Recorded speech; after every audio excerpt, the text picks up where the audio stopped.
Tume Huru ya Taifa ya Uchaguzi inaendelea na uboreshaji wa daftari la kudumu la wapiga kura kwa awamu ya pili, na huu ni mzunguko wa tatu ambao unahusisha magereza.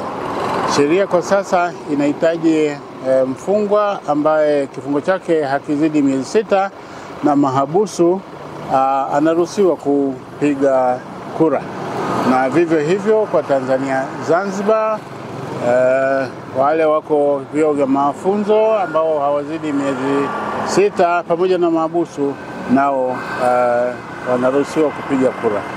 Mimi sasa jana na leo nimetembelea vituo vya mkoa wa Simiyu, nimetembelea vituo vya mkoa wa Shinyanga pia, na leo nimetembelea vituo vya mkoa wa Mara.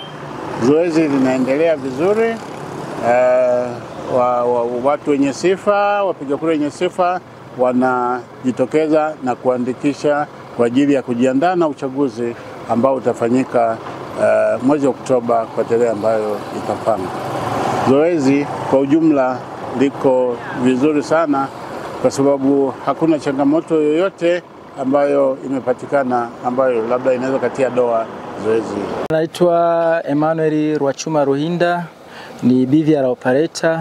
Zoezi zima la uandikishaji kwa maana kuboresha daftari la kudumu la wapiga kura linaendelea vizuri. Hakuna tatizo kabisa. Wameitikia vizuri, wanashukuru, wako tayari kwa ajili ya zoezi la kupiga kura hiyo tarehe mwezi Oktoba. Kwa Mbogora Buliro Mfungo, mwandishi msaidizi gereza wilaya Tarime, tunaendelea vizuri na uboreshaji wa wapiga kura ndani ya gereza mwa mahabusu na wafungwa. Mpaka sasa hatuna changamoto yoyote. Kwanza hili zoezi wamelifurahia mno, kwamba hata ambao kupata sifa ya kuweza kuandikisha kulingana na vigezo vilivyotolewa waweze kuongeza vigezo vingine ili na wengine wanufaike. Wametuma hilo ombi kwa sababu wamesema tutawasaidia mambo mengi kwa ajili ya dhamana, hata katika ununuzi wa maeneo watavitumia.